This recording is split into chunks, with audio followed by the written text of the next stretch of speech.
سید الانبیاء والمرسلین نبینا محمد وعلی آلہ واصحابہ ومن تبعہم بإحسان الی یوم الدین الحمد للہ الذی ہدانا لہذا وما كنا لنہتدی لولا ان ہدانا اللہ رب اشرح لی صدری ویسر لی امری واحلل عقدۃ من لسانی یفقہوا قولی اللہم انفعنا بما علمتنا وعلمنا ما ينفعنا وزدنا علما۔ اللہ تعالیٰ کے فضل و احسان سے سورہ آل عمران کی آیت نمبر 63 تک ہمارا سبق مکمل ہو چکا ہے۔ آیت نمبر 64 انشاءاللہ آج ہم تلاوت کریں گے۔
قل یا اہل الکتاب، کہہ دیجئے اے اہل کتاب، تعالوا الی کلمۃ، ایک کلمے کی جانب آ جاؤ، سواء بیننا و بینکم، جو برابر ہے ہمارے اور تمہارے درمیان، اللہ نعبد الا اللہ، کہ ہم عبادت نہیں کریں گے سوائے اللہ کی، ولا نشرک بہ شیئا، اور نہیں ہم اس کے ساتھ کسی کو ذرا برابر شریک ٹھہرائیں گے، ولا یتخذ بعضنا بعضا اربابا من دون اللہ، اور ہم میں سے کوئی بھی دوسرے کو رب نہیں بنائے گا اللہ کے سوا، فإن تولوا، تو پس اگر وہ رخ پھیر لیں، فقولوا، تو پس کہہ دو، اشہدوا بأننا مسلمون، گواہ ہو جاؤ کہ یقیناً ہم سر تسلیم خم کرنے والے ہیں۔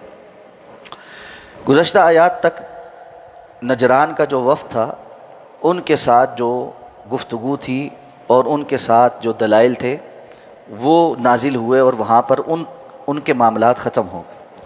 یہاں سے آگے اہل کتاب کو عمومی طور پر ان کے عقائد کے اوپر کچھ باتوں کی تنبیہ کی جا رہی، تو دعوت دینے کے لیے رسول اللہ صلی اللہ علیہ وسلم کو فرمایا جا رہا ہے کہ آپ ان کو کہیں کہ تم ہمارے اور تمہارے درمیان جو قدر مشترک ہے پہلے اس کو تو تسلیم کرو، اور وہ قدر مشترک کیا ہے کہ ہم صرف اور صرف اللہ کی عبادت کریں گے اور اس کے ساتھ کسی کو شریک نہیں ٹھہرائیں گے۔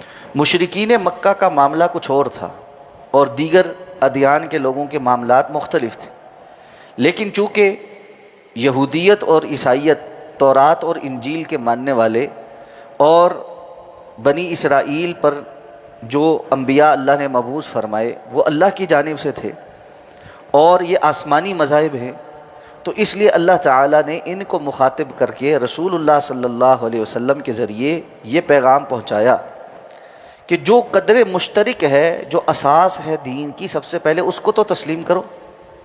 تم رسول اللہ صلی اللہ علیہ وسلم کی رسالت کو نہیں مانتے، دین کی اور چیزوں کو نہیں مانتے، یہ تو مانتے ہو نا کہ تمہارے ہاں بھی اللہ کی توحید کا پیغام موجود ہے۔ تورات اور انجیل میں آج بھی بہت ساری تحریف ہونے کے باوجود خاص طور پہ تورات، وہ اللہ کی توحید سے بھری پڑی، اور جا بجا وہ آیات موجود ہیں جو اس بات پر دلالت کرتی ہیں کہ اللہ ہی عبادت کے لائق ہے اور اللہ کے سوا کوئی اور عبادت کے لائق نہیں۔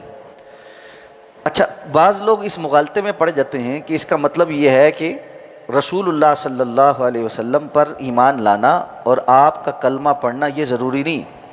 اگر اہل کتاب توحید کا اقرار کر لیں اور ان شرائط کو مان لیں تو بس ان کی بھی نجات ہو جائے گی، جبکہ ہمیں معلوم ہے کہ رسول اللہ صلی اللہ علیہ وسلم نے صراحت کے ساتھ فرمایا کہ کوئی بھی یہودی اور عیسائی جس تک میرا پیغام پہنچ جائے اور وہ مجھ پر ایمان لائے بغیر فوت ہو جائے تو وہ جہنم میں جائے۔ تو رسول اللہ صلی اللہ علیہ وسلم پر ایمان لانا ضروری ہے۔ یہاں اس آیت کا مقصد یہ ہے کہ ان کو قریب کرنا، یعنی دعوت کے معاملات میں اسلام کا پیغام ان تک پہنچانے میں ان کو پہلے مشترکات پر لانا اور پھر اس کے بعد اگلی بات لانا۔ جیسا کہ رسول اللہ صلی اللہ علیہ وسلم نے حضرت معاذ ابن جبل رضی اللہ تعالیٰ عنہ کو جب یمن کی طرف بھیجا تھا تو سب سے پہلی بات ان کو کیا کہی تھی کہ تم اہل کتاب کی طرف جا رہے ہو، تم ایسی بستی کی طرف جا رہے ہو جو اہل کتاب۔ تو ان کو سب سے پہلے اللہ کی توحید کی دعوت دینا، جب وہ مان لیں پھر ان کو کہنا کہ اللہ نے تم پر نمازوں کو فرض کیا ہے، جب وہ مان لیں تو پھر ان کو یہ بھی بتانا کہ اللہ نے ان پر زکوٰۃ فرض کی ہے جو ان کے امیروں سے لی جائے گی اور غریبوں پر خرچ کی جائے گی، اور آگے اور بھی نصیحتیں کی۔ اب جب یہ کہا کہ پہلے ان کو توحید کی دعوت دینا، تو اس کا معنی یہ تو نہیں تھا نا کہ ان پر نماز نہیں فرض ہوگی اور ان پر زکوٰۃ نہیں فرض ہوگی، دین کے باقی احکامات نہیں ہوں گے، صرف جب تک وہ توحید کو مان لیں گے تو اسی پر رہیں گے، آگے نہیں مانیں گے۔ یہی معنی یہاں پر بھی کہ سب سے پہلے وہ ایک بنیادی بات پر تو آئیں، اس کے بعد اگلی بھی ہوگی، اس کے بعد دوسری، اس سے اگلی بھی ہوگی۔ تو اس لیے سب سے بنیادی بات جو دین کی اساس ہے کہ توحید کو سمجھ کر توحید کا اقرار تو کرو۔ تم ہماری نہیں مان رہے، اپنے دین پر جس پر ہو کم از کم اس کے ہی پیغامات مانو۔ سواء بیننا و بینکم، یہ بات تو ہمارے اور تمہارے درمیان مشترک ہے نا، ہم اپنی ماننے کی تمہیں نہیں کہہ رہے۔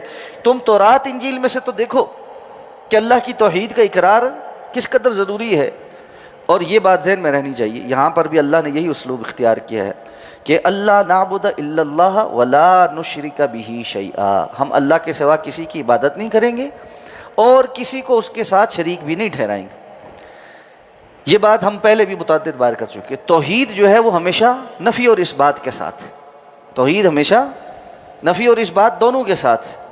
صرف اثبات اور شرک کی نفی نہ ہو تو یہ کفایت نہیں کرتی توحید، اس لیے کہ صرف اللہ رب العزت کی ذات کا اثبات تو مشرکین مکہ بھی کرتے تھے، لیکن وہ ساتھ شرک کرتے تھے۔ یہود اور نصارہ بھی اللہ رب العزت کا اقرار کرتے ہیں، اللہ رب العزت کی عبادت کا اقرار بھی کرتے تھے، لیکن ساتھ شرک کرتے تھے۔ اس لیے یہ ضروری ہے کہ توحید پر ایمان لاتے ہوئے اس بات کے ساتھ نفی بھی ہو، اللہ رب العزت کی عبادت کا اثبات اور ہر کسی کی غیر اللہ کی عبادت کی نفی، شرک کی نفی، مکمل انسان برات کا اظہار کر دے تاکہ اللہ کی عبادت کے معاملے میں، توحید کے معاملے میں وہ خالص ہو جائے۔ تو فرمایا وَلَا يَتَّخِذَ بَعْضُنَا بَعْضًا أَرْبَابًا مِّن دُونِ اللَّهِ، اور اس شرک کی جو قسمیں ہیں ان میں سے صورتوں میں سے ایک صورت یہاں بیان کر دی کہ تمہارے اندر ایک بڑا شرک کیا ہے کہ تم نے اللہ کے مقابلے میں اوروں کو رب بنایا ہوا ہے۔ ہم میں سے کوئی دوسرے کو اللہ کے مقابلے میں رب نہیں بنائے گا۔ اللہ کے مقابلے میں رب بنانا کیا ہے؟ دوسری جگہ جہاں قرآن کہتا ہے اتخذوا احبارهم ورهبانهم اربابا من دون اللہ، انہوں نے اپنے احبار اور رہبان، اپنے جو دینی علماء تھے، ان کو اللہ کے سوا رب بنایا ہوا تھا۔ عدی بن حاتم رسول اللہ صلی اللہ علیہ وسلم کو کہتے ہیں کہ اللہ کے رسول، قرآن کہتا ہے کہ انہوں نے اپنے احبار اور رہبان کو رب بنایا ہوا، ہم نے تو اپنے احبار اور رہبان کو کبھی اللہ کے مقابل رب نہیں کہا۔ آپ نے فرمایا کیا ایسا نہیں تھا کہ جس چیز کو وہ تمہیں حلال کہتے تھے تم حلال سمجھتے تھے، جس کو وہ حرام کہتے تھے تم اس کو حرام کر دیتے تھے؟ کہا ایسا تو ہے۔ کہا یہی تو رب بنانا ہے، شریعت کو بگاڑ دینا۔ اور کسی نے فتویٰ دے دیا بغیر تحقیق کے، بس ٹھیک ہے جی فلاں بڑے نے کہہ دیا، وہ بات نسلوں میں چل رہی ہے، دلائل ذکر کیے جائیں اور اللہ کے احکامات اور اللہ کے رسول کے فرمان ذکر کیے جائیں، لیکن اس سے ٹس سے مس نہیں ہونا۔ تو تورات میں اس کے مقابل اور انجیل میں اس کے مقابل آیات موجود ہیں اور ان کے انبیاء کی تعلیمات موجود تھیں، لیکن بعد والوں نے جب اس کو بدلا تو انہوں نے سمجھا کہ ہاں ایسا ہی ہے، جیسا کہ عزیر علیہ السلام کو اللہ کا بیٹا مان لینا، عیسیٰ علیہ السلام کو اللہ کا بیٹا مان لینا، حضرت مریم کو اللہ کی بیوی مان لینا، 3 کو 1 اور 1 کو 3 مان لینا، اور اسی طرح بہت ساری چیزوں کو اپنے اوپر حرام کر لینا اور بہت ساری چیزوں کو حلال کر لینا. یہ ساری کی ساری چیزیں انہوں نے خود سے گھڑی تھی، اور یہی رب بنانا ہے. اور یہی بہت ساری، جس طرح رسول اللہ صلی اللہ علیہ وسلم نے فرمایا تھا نا کہ تم پچھلی قوموں کی پیروی کرو گے، بالکل اس طرح جس طرح ایک جوتا دوسرے جوتے سے جوڑے سے مماثلت رکھتا ہے. تو مسلمانوں میں بھی بہت سارے لوگوں نے ایسا ہی کیا کہ توحید کی بھی نفی کر دی، شرک کے بھی دلدل میں پھنسے، اور اسی طرح دین کا حلیہ بھی بگاڑا. تو کتنے لوگ ہیں جن کو ان کے بڑوں نے کہا کہ یہ ساری چیزیں بھی دین کا حصہ ہیں، اور انہوں نے مان لیا کہ یہ دین کا حصہ ہیں. اچھا، اب جب بڑوں سے بات کرو، بڑے کہتے ہیں ہاں واقعتاً اللہ کے رسول نے تو ایسا نہیں کیا، نہ ہی صحابہ کرام نے ایسی کوئی کام کیا، لیکن یہ بدعت حسنہ ہے، یہ اچھی بدعت ہے. بدعت ہے ضرور ہے لیکن اچھی ہے. بھائی بدعت اچھی کیسے ہو گئی جبکہ اللہ کے رسول ہر خطبے میں فرما رہے ہیں کلو بدعت ضلالہ و کلو ضلالۃ فی النار. تو بدعت کی بھی اچھی اور بری کی تقسیم کر کے اچھی بدعت کو خود سے گھڑ لیا اور اس پر عمل کرنا شروع کر دیا. مان بھی رہے ہیں کہ بدعت ہے اور ساتھ کہتے ہیں کہ ہے ٹھیک ہے. اور پھر اس کے بعد کتنے ہی ایسے گمراہ پھر کے آئے جنہوں نے عقیدے کے باب میں بھی اور عبادات کے باب میں بھی اور معاملات کے باب میں بھی دین کی جگہ اپنی ہی چیزیں گھڑی ہیں. یہ شریعت کے مقابلے میں طریقت پوری کی پوری یہ گھڑی ہوئی چیز، اس کا قرآن اور حدیث میں کہیں کوئی تذکرہ نہیں. یہ پوری گھڑ لی اور اس کو اختیار کر لی. اس کے اپنے ہی عبادات کے طریقے ہیں، اپنے ہی نظریات ہیں، اپنے ہی عقیدے ہیں. اور پوچھو کہ دلیل کیا ہے تو کہتے ہیں جی یہ باطنی طریقے سے چل رہی ہے، یہ سینہ بسینہ چل رہا ہے، یہ ہمارے بزرگوں نے خواب میں بتایا ہے، یہ فلاں میں ایسے ہوا ہے. تو دلیل کوئی نہیں ہے تو وہ لیکن مانتے ہیں کہ یہ دین ہے. اب یہ رب بنانا ہی ہے کہ وہ دین کے اندر وہ چیزیں شامل کر دینا جو اللہ نے دین میں نازل نہیں کی.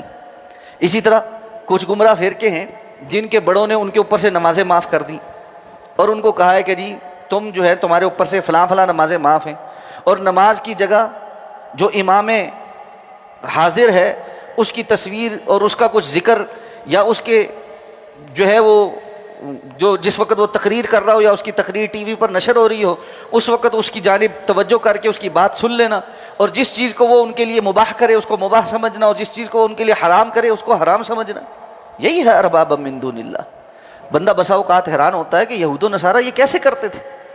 تو تھوڑا سا اپنے ارد گرد نظر دوڑانا شروع کر دیں تو سمجھ آتی ہے کیسے کرتے تھے. اسی طرح کرتے تھے کہ انہوں نے لوگوں کو رب کا درجہ دے دیا تھا، شریعت سازی کا ان کو اختیار دے دیا تھا.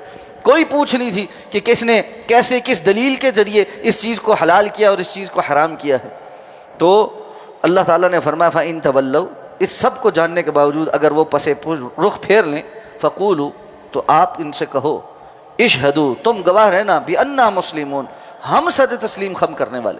تم نے تو اللہ کے حکم کے سامنے سر تسلیم خم نہیں کیا، لیکن ہم نے اللہ کے حکم کے سامنے سر تسلیم خم کیا ہے. تو دعوت کا کام یہی ہے، دعوت دینے کا اسلوب بھی یہی ہے کہ بندہ خود اسلام قبول بھی کرے اور اس کا اظہار بھی کرے اور دوسرے کو دعوت دے.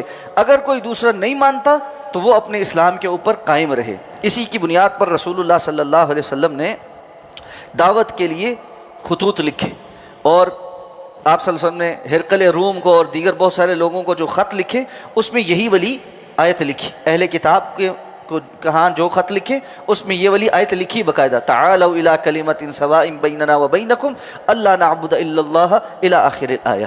تو اللہ کے اس حکم کو آپ صلی اللہ علیہ وسلم نے پورا کیا. یہود و نصارہ کا اگلا دعویٰ یہ تھا کہ وہ سارے بھی حضرت ابراہیم علیہ السلام کی طرف نسبت کرتے تھے. اگلی آیات میں ان کا اس بارے میں رد ہے کہ تمہارا یہ نسبت کرنا بھی مبنی بر حقیقت نہیں ہے. اس پر انشاءاللہ بات کریں. سبحانک اللہم و بحمدک، نشہد ان لا الہ الا انت، نستغفرک و نتوب الیک.